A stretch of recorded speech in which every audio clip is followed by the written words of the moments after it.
se hizo necesaria una reunión en un lugar estratégico y neutral en la que participaran las diferentes fracciones.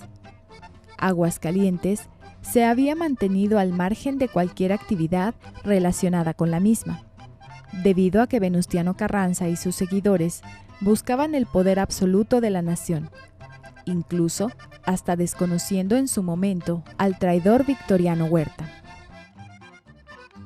Por su parte, Francisco Villa, antes de aliarse con el movimiento revolucionario, era un bandido que robaba ganado, principalmente, y pretendía aliarse junto con su división del norte a las fuerzas del sur.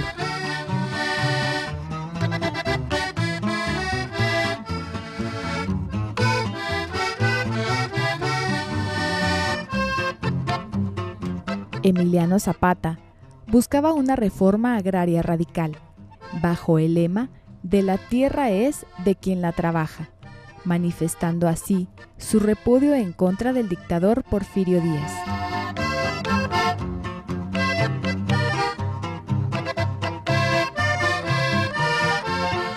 Aguascalientes pues sí tuvo algunos hechos relevantes, digamos, en lo que se llamó la Revolución Mexicana. Uno de ellos, pues bueno, fue la Soberana Convención Revolucionaria, que se realizó en Aguascalientes precisamente porque era un lugar muy neutral, o sea, ni era del gobierno de la Ciudad de México, pero tampoco era de los carrancistas, ¿no?, del ejército constitucionalista. Entonces se busca un lugar que sea neutral, en donde nadie se sienta como que estaba cargado hacia un lado, ¿no?, o favoreciendo hacia a alguien. Desde luego que Francisco Villa pues era el que dominaba las vías ferroviarias, ¿no? Inclusive Villa se dice que llegó a estar aquí, pero nada más de lejecitos, aquí en una estación cercana, ¿no? Sí llegó a estar en Aguascalientes.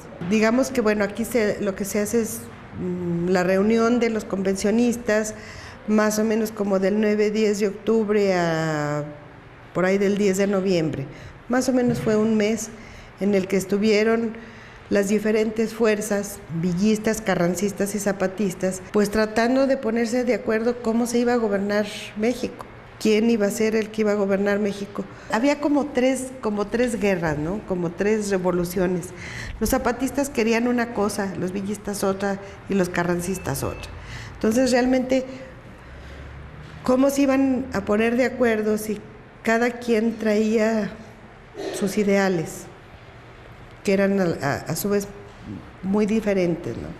Llegan pues los convencionistas, unos ocupan hoteles, otros ocupan algunas casas. Por ejemplo, mi abuelo recibió a dos personajes que venían de Sonora. Desgraciadamente con ellos tuvo una muy mala experiencia, porque le robó en casa de mi abuelo, pero así era, ¿verdad? Y él con buena fe pues recibió estos dos personajes, porque precisamente pues los hoteles se llenaron. Por ejemplo, la tropa, pues donde se alojaba en lo que hoy es un hotel cerca de Ojo Caliente. Ahí, inclusive ahí el ojo de agua les servía para bañarse. Bueno, inclusive en el Jardín de San Marcos llegaron a poner sus tiendas de campaña y llegaron a cortar árboles para hacer las fogatas, ¿sí? O sea, las adelitas cortaban los árboles del Jardín de San Marcos y los utilizaban para el fogón. Aquí hay documentos en el archivo municipal que se encontró que hay una denuncia de los vecinos en donde dice que por favor se les prohíba porque están acabando con todos los árboles en esa época. O sea, sí Aguascalientes, sí reciente la llegada de las tropas, desde luego, porque inclusive también hay otras solicitudes en donde demandan a los soldados que se estaban bañando desnudos, estaban atentando contra la moral de la gente que por allí iba a bañarse. Hay un mes en el que Aguascalientes sí se ve azorado y asombrado, porque además también había los indios yaquis que llegaron. Mi padre, me acuerdo que me platicaba que él había visto marchar a los indios yaquis más o menos por el rumbo de la Merced. Dice que él se acordaba, dice, venían con sus vestidos blancos de manta, dice, traían unos tamborcitos que les ayudaban a marchar, con una flautita, dice, como ellos acostumbraban, dice, y nosotros chiquillos, dice, veíamos pasar a los indios, dice, pero a los indios yaquis, sí, que eran parte de los ejércitos, dice, y me acuerdo, o sea, él decía, yo me acuerdo que mi mamá, dice, sacaba una tina de agua y les ofrecía con unos jarritos el agua, dice, porque venían sedientos.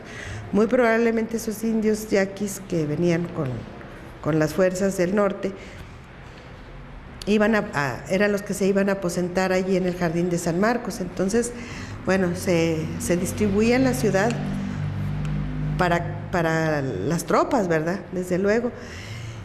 Y pues algunos otros personajes de mayor importancia llegaron y se hospedaron en el Hotel Washington y en el Hotel de la Plaza, que el Hotel de la Plaza era casi, bueno, pues donde llegaban los extranjeros, los que trabajaban en el ferrocarril, y el Hotel Washington, pues allí también era un lugar de reunión. Inclusive existen algunas fotografías para darnos más o menos una idea de cómo fue la vida cotidiana, digamos, de la ciudad en aquel entonces. Y desde luego, pues la apertura de la calle Madero, que eso fue todo un acontecimiento en el año de 1914 por don Alberto Fuentes Dávila, a pesar de la oposición de Martín Triana.